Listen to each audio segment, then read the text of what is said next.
So a lot of people in the liberty movement are quite terrified of the rise of robots and the rise of AI because they're only seeing one side of the coin, the side of centralized control and Skynet and the robot takeover and killbots and everything. And that's all a very real risk. I don't dismiss that at all. But like with any technology, there's also a flip side to it. Like, for example, encryption technology can be used by the government to keep secrets, but it can also be used by private citizens like us to do all kinds of interesting things that achieve decentralization and freedom. For example, cryptography is the math behind privacy crypto, or even Bitcoin for that matter, but it's used more in privacy crypto. And you can use cryptography algorithms to protect zip files and to protect your own information from government surveillance. So it's just like the internet. The internet is technology that can be controlled through censorship and through centralization to try to force people to believe certain narratives, which is what happened during COVID. But you and I use the internet to achieve the opposite of that. We use the internet to achieve decentralization, sharing knowledge, often hidden knowledge or even forbidden knowledge. We use the same technology for a much more positive purpose. So technology itself is not inherently good or bad. It's how it's deployed, and it's the value system of the people who are deploying it. So when we talk about robots and AI, I want to remind you of how robots will actually lead to mass decentralization and will help a lot of people move out of the cities and get into homesteading and living off the grid. I know that sounds wild, but I recently interviewed Zach Voorhees, and in the interview, we were talking about this very topic, how robots can help people homestead. Why? Because homesteading is a very labor-intensive type of migration out of a city. You move to the country, and suddenly your physical workload goes up by a huge factor. There's a lot of things you have to do, maybe chop wood, maybe clean out the chicken house. That's what I have to do from time to time. Take care of animals, mow more grass, repair fence lines, all these kinds of things that you do out in the country, road repair, whatever, rainstorms, erosion, things like that. Things you don't worry about in a concrete city, but when you live out in the country, you need to do all these things. Well, it turns out they're mindless but labor-intensive tasks in many cases. And automated systems or robots are perfect for these kinds of things. So what you are about to see is something really interesting in history. So let me just back up. Before the Industrial Revolution, a much higher percentage of the population in the United States lived in the countryside versus the cities. But because of the Industrial Revolution, more and more people moved into the cities, and then city population density went up dramatically. And why is that the case? Well, because the factories were in the cities, largely. So the supply chains were in the cities, and importantly, the power supplies were in the cities. So you had to come to the city to work in the factory. And so there was a massive shift away from a more agrarian society into a machine-powered society. Well, I should say machine-augmented, still powered largely by coal in that case, in that era, largely powered by coal. But you had this mass migration into the cities. Well, what we're about to see now, because of the rise of robots, is a mass migration out of the cities. In fact, this began during the COVID years when everybody was sent home to work from home, and we saw the rise of remote working. And to this day, and this is part of the culture now in America, is to work remotely, or really to pretend to work remotely. I'm hardly working or working hard. I can't remember. It's one of those two. But especially government workers that are, quote, remotely working are really just, goofing off in the hot tub and posting, troll comments on Reddit and whatever, and then collecting big fat government pensions and paychecks for the most part. But they're getting fired by Doge, which is awesome, because only something like 6% of federal workers were even showing up at the offices anymore. So where were they? Well, some of them just left the city. Some of them moved out to the countryside already. And so Internet technologies like Zoom allowed people to move out of the cities and to do their, quote, work remotely. But that didn't make it any easier to live in the country in terms of all the physical work that we're talking about, or even growing your own food, which is very physically intensive, or taking care of chickens or goats or other animals from which you might get food like chicken eggs or goat milk or whatever. So now, rise of the robots, right? So we have all these companies around the world, like Tesla in the United States, and Unitree, I think is what it's called in China. So check this out. Here's some Unitree dancing robot videos and just sort of video footage of the Unitree company, and it's got its robot dog and its humanoid robots. These robots are capable of really astonishing, complex physical movements. This was unheard of even 2 years ago, but now these physical movements allow these robots to do things like gardening. I mean, combined with the proper software, of course. And the software is rapidly coming along through AI, large language models, or visual language models, you might call them, or even behavior models. Visual understanding of 3D space and encoding that into the neural network. These robots are going to be capable of doing all kinds of things that will help people with homesteading. Now, would I want a robot for homesteading? Yeah, absolutely, but only if it's not connected to the cloud. So I love the idea of having robots that can help around the farm, but I don't want them talking to the internet. So I want them to be offline, and I want them to run open source software so we can look at the code and we can guarantee that it's safe and it doesn't have secret backdoors in it. Now, will that software exist on day one? Probably not. It's going to take a while for the open source community to work on that. But pretty soon, I mean, it won't take long because this happens with everything, like literally everything, including Google phones. So, you know, we plug a company called AbovePhone.com that sells de-Googled Google phones.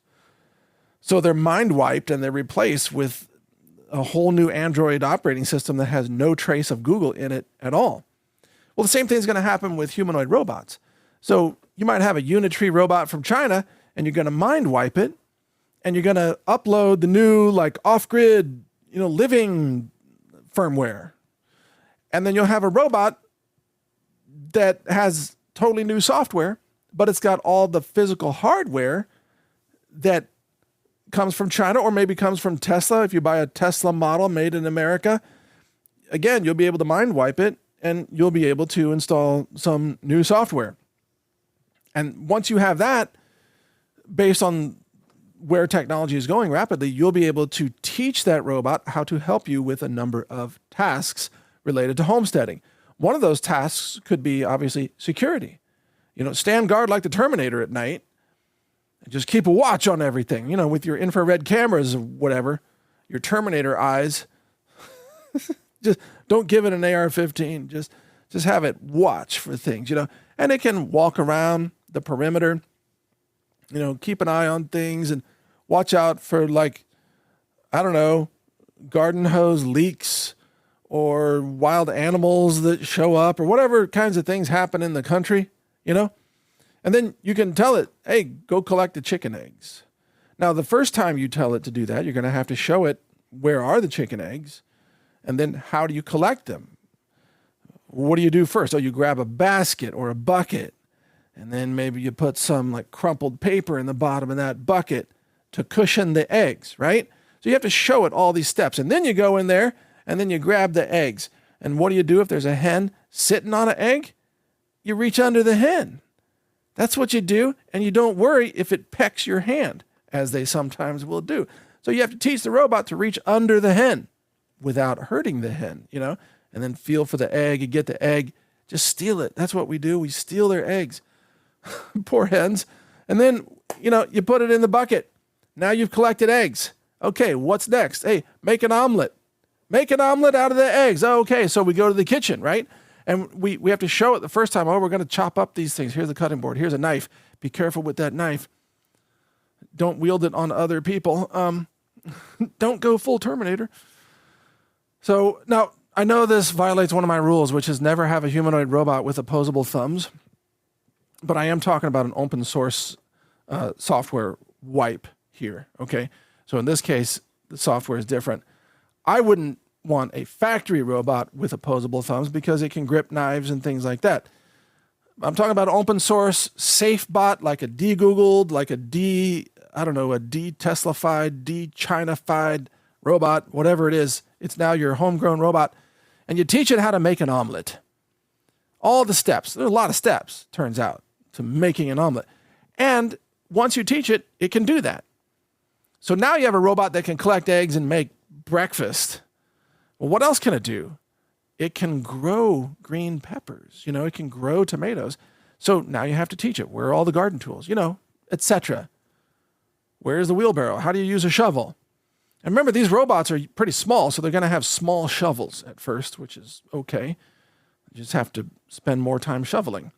Just little tiny shovel bites, at a time. It's like, wow, that robot, it isn't really very strong. Yeah, that's the way we like it. We want weak, little tiny robots that can't beat us up or put us in an arm bar move. Like, we don't want a robot that does jujitsu on us, okay? You want a robot that you can defeat in hand-to-hand combat if it comes to that. You want a robot you can break his knees if you have to. So, in the meantime, robot's got a little tiny, like a child's shovel, and it's shoveling away, and it's moving compost, and it's planting tomatoes, and you don't care that it takes a long time because you already walked away and you're off doing something far more interesting. You let the robot handle the labor, and you don't care that it takes longer because it's not you doing it. But you'll go check on it, like, hey, are these rows the right distance apart? Where's the water for the tomatoes? You're going to have to water them. Oh, and by the way, need you to pull some weeds. You can teach a robot to pull weeds. And maybe one day it'll have laser eyes and it'll just like laser the weeds, I don't know if I want a robot with laser eyes. That sounds dangerous, but they already have like weed blasting lasers. John Deere announced that, but they're not robots. They're attachments that you drag behind your tractor. You roll over rows of plants, and it has cameras in it, and it looks for weeds, and it literally blasts the weeds with lasers as you're rolling over the rows. That already exists. But those lasers don't walk around in the shape of a Terminator, so... Yeah, I don't know if I want a laser-eyed Terminator Skynet robot walking around my house with steak knives, okay? But you get my point here. That if you have safe technology, if you can make it safe with open source systems and robots that aren't stronger than you, then what you can do is you can actually allow robots to help you homestead. You can go live in the country without having to do all the country living things that are normally required. And so that's one way that robots can actually greatly enhance your freedom. They can get you out of the city. They can help provide security to your property. They can help you with tasks. And, by the way, most of these robots will run some kind of a language model. So they'll be able to do all kinds of things that LLMs can do right now, like, hey, read me a story. Or let's have a conversation about whatever. Robots will serve as companions and counselors and dietary coaches. Like, hey, robot, did you call me fat? Did you say I look fat in this dress? You have those kind of conversations with your robot. You better not say. But robots will serve all kinds of interesting roles in people's lives. And the key is, in my view, to make sure that we, the humans, that the robots are doing what we ask them to do, that we remain in charge, that we have the ideas of what needs to be done, and then we tell the robot to go do it. You might have an idea, hey, I need to build a fence over there, or I need to repair that fence. Well, you have the idea. You can tell the robot, go repair the fence. And there's where you can find the hammer, there's where you can find the fence nails and the barbed wire, blah, blah, blah, go do it. You don't have to repair every fence. If you've repaired 10 fences, you've repaired 1,000 fences. Like, you've done enough, There's probably other things you can do that are more valuable with your time. Like playing mad scientist in your barn or something, you know? You don't need to repair fences all day, so the robot will do that for you. Or maybe there's a storm that has come along and you got branches all over your yard, you know? You don't need to pick up branches all the time. I mean, there's nothing wrong with being physical. I mean, I love living on a ranch and burning wood for heat. I actually like the process of collecting wood and chopping wood. And to me, it's kind of meditative. And I enjoy being physical like that. And I chuck a lot of wood every winter, let me tell you. It's kind of it's a workout. It's one of the ways that my torso and shoulders and arms stay so strong is because I'm chucking wood pieces that are heavy, like too heavy, you know? 75-pound piece of wood, and it's part of a tree stump, you know? But robots can help you with these tasks like collecting branches or blowing leaves off your driveway or whatever it is you want to do. Or even, I guess at some point, shoveling snow a little bit at a time. It might take all day for that little tiny robot to shovel snow with a child's snow shovel. It's like, you've been out there for 6 hours. You've gone 10 feet. The robot will complain, but the snow is deep. Anyway, you get the point.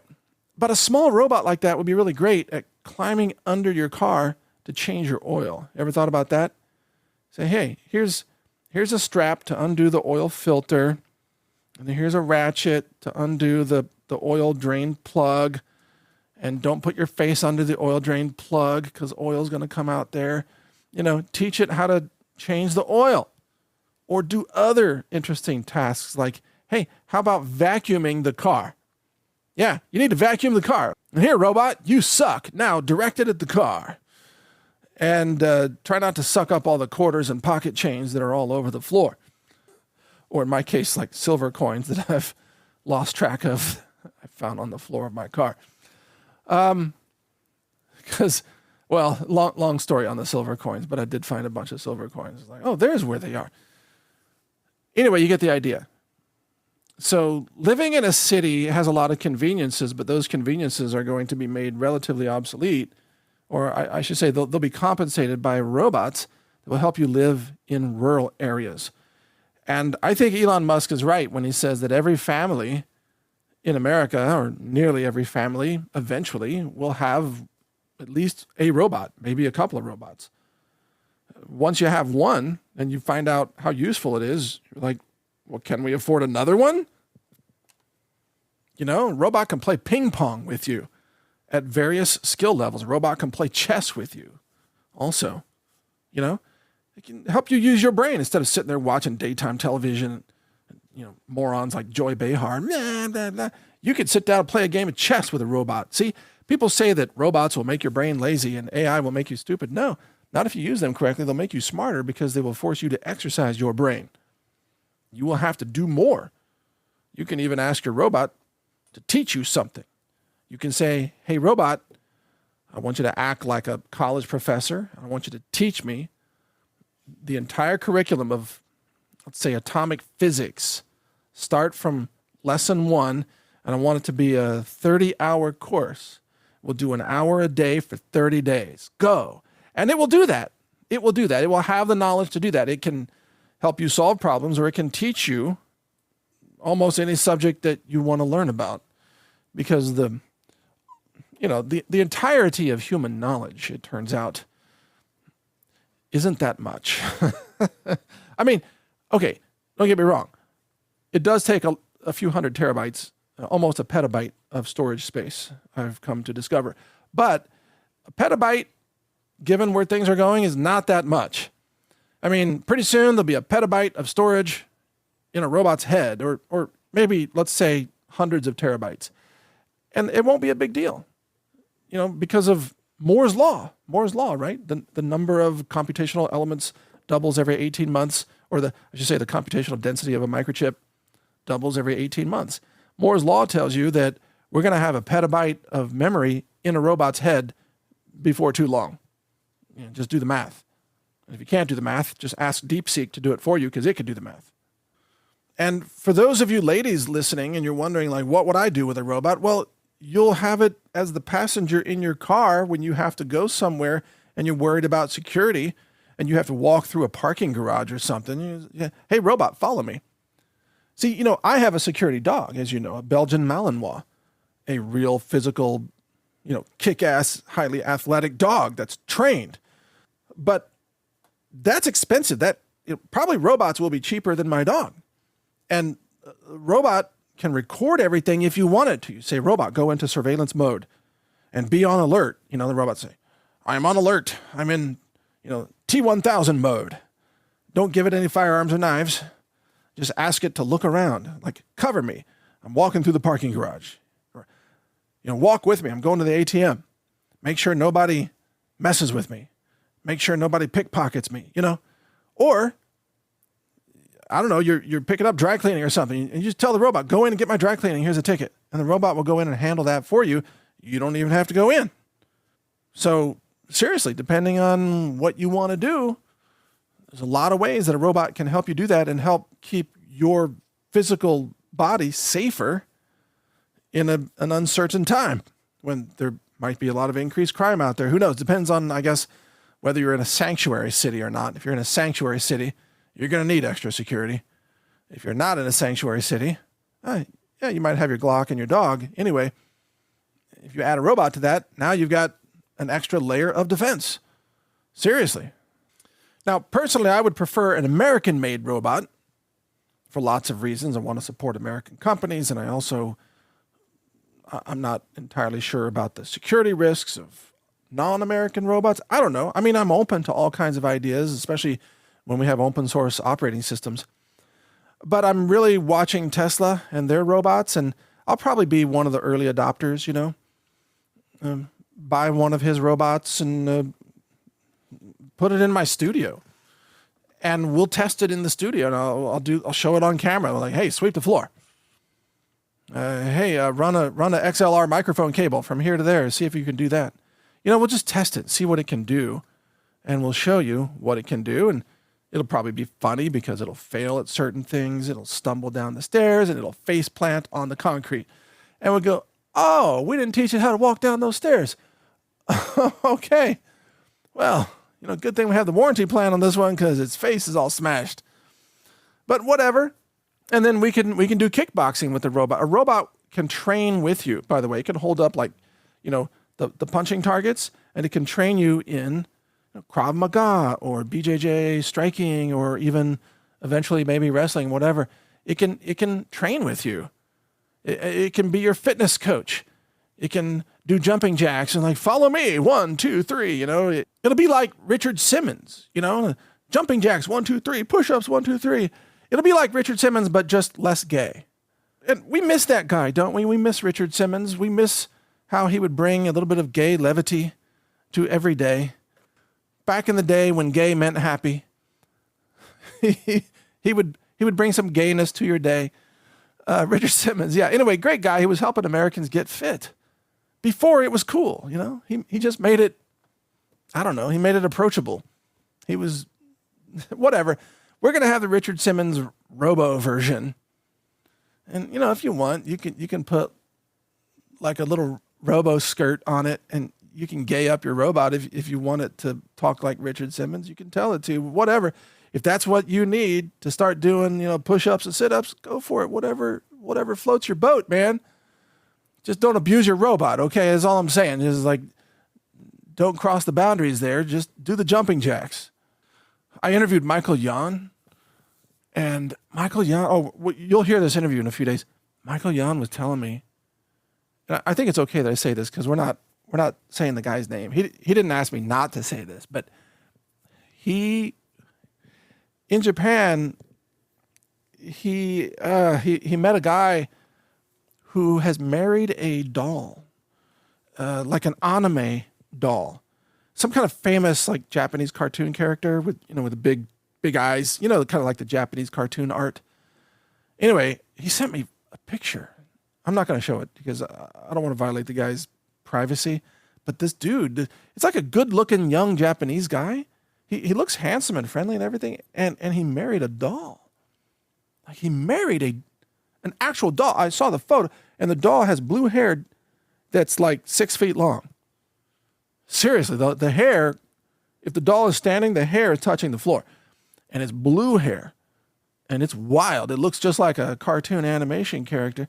And then Michael told me, and he sent me the photo, that this guy has a smaller version of that doll that he can take into restaurants more easily, because apparently it's difficult to drag the full-size, life-size doll into a restaurant, even though you're explaining to the restaurant, this is my wife, I've married. He has a wedding book and everything. He's like legally married. I think it's legally, I don't know. He's married to this doll. Okay? And then he's got a smaller version of the doll to take into places that won't let the big version in. And then I was joking with Michael. I said, does he also have a keychain size version of the doll for places that won't let him bring the smaller doll in?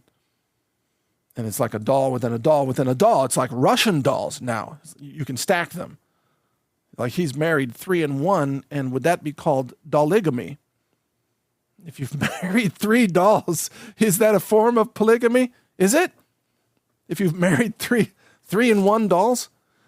Anyway, my point is, and he's not the only dude that's married dolls, by the way.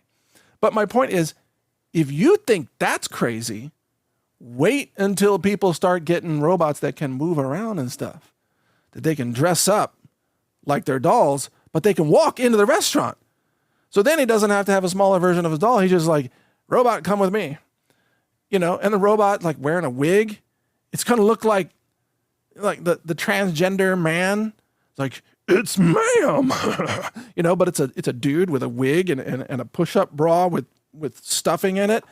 You're going to have robots walking around that are like transhumanist, transgender, both. They're trans both. And dudes are going to marry them. I mean, this is weird. This is not where I intended to take this special report, but this is going to happen. You're going to see transgender robots wearing wigs, walking around, clinging onto the arms of some twisted dudes. This is going to happen. And when it does, man, I can't wait to see the video clips that end up online. That's going to be something. That is going to be something. It's like, is this your wife? Yes. Whoa. See the wig? It's like, oh my God. And part of this is because human social skills are vanishing. And part of the reason because of that has been because of mobile phones. So technology and social media has made people less social. And I'm fully aware of the detrimental effects of technology with human socialization. And the things that I'm describing here about the benefits of robotics for country living, this does not exempt technology from the problems that we're all aware of creating a lot of isolation among humans. And having humans be so infiltrated with technology that they can no longer interact with real human beings anymore. Like in Japan in particular, the young couples are not having sex. They're just not. They're not getting married. They're not having sex. They're not having babies. This is an emergency in Japan. This is a demographic emergency. The government of Japan, I think they offer incentives to have babies. Like they'll pay you to have a baby. That's how badly they need babies. But especially the young males, they're just intimidated by real women, or maybe they don't think real women meet their standards because their standards are artificial from watching anime cartoons or something. They think all women should look like that, which they don't. Nobody's got eyes that big or hair that long for the most part. So maybe there's unrealistic expectations, loss of socialization, who knows? But the rise of robots in many ways risks the end of humanity. So whatever we do in all of this, let me cap it with this thought. Don't forget to have babies. Don't forget to raise kids in the country. And when you do raise kids in the country, don't let the robots do everything that those kids need to learn how to do. It's okay for us as adults to have robots take over something that we've already done 1,000 times. Like how many times you have to pull weeds. I get it. I don't need to do that 5,001 times. Let the robot do that. But for kids, a kid needs to learn how to pull weeds. A kid needs to learn how to do everything. Like, kids should not have robots at their command. Kids should have hands-on skills. They should know how to do as much as possible. Only as an adult should you be able to ask a robot for assistance. In my opinion, you got to let kids experience the real world, and that's a hands-on place. And today, too many kids don't have hands-on skills. They don't know how to do things in the real world. They don't know how to change a tire. They don't know how to fix a garden hose. They don't know how to fix a leak, whatever, because they never played in nature with their hands. Like when I was a kid, I had a sandbox, a big sandbox. It was made with railroad ties on the edge and then a bunch of sand in the middle. And, me and my kid friends, and we would build like army forts, and we have little like plastic army men and whatever, playing in the sandbox. And then you're digging out a bunker, and then you run into like a cat turd because the neighbor's cat came over and pooped in your sandbox because your neighbor's cat thinks it's a litter box that's just 10 feet wide, Like, oh my God, cat poop. See, that's real world experience. It's invaluable. Kids need that. You need hands-on experience, even if sometimes it's a surprise. So there you go. There's my take on things. But whatever you do in this world, especially if you live out in the country, you're going to be looking at robots in the years ahead, how they can help you be more secure, be safer, get more done, and be more self-reliant to live more off-grid. Robots will help you get those things done, really, if you use them wisely. But never forget to socialize with real human beings. If there are any left, I suppose. We don't know how far the vaccine depopulation is going to go. Whatever humans are left might have robots, but parking might get a lot easier in the meantime because there won't be as many people around. All right. So be well, hold true to pro-human values, be cautious about technology, deploy it wisely and safely, and be mindful of others. Always exercise positive ethics and values in everything that you do. Be kind to other people. Thank you for listening. I'm Mike Adams here, the Health Ranger, Brighteon.com, naturalnews.com, and you can sign up to be alerted of our free AI model when it's available. It's at Brighteon.ai. It's called Enoch. It's been delayed a little bit, but it's still coming out and it's free. And it's not a robot. It's just software. Well, it's actually just a vector database. But it can do a lot of things for you, and you can find all that out at Brighteon.ai. Thanks for listening.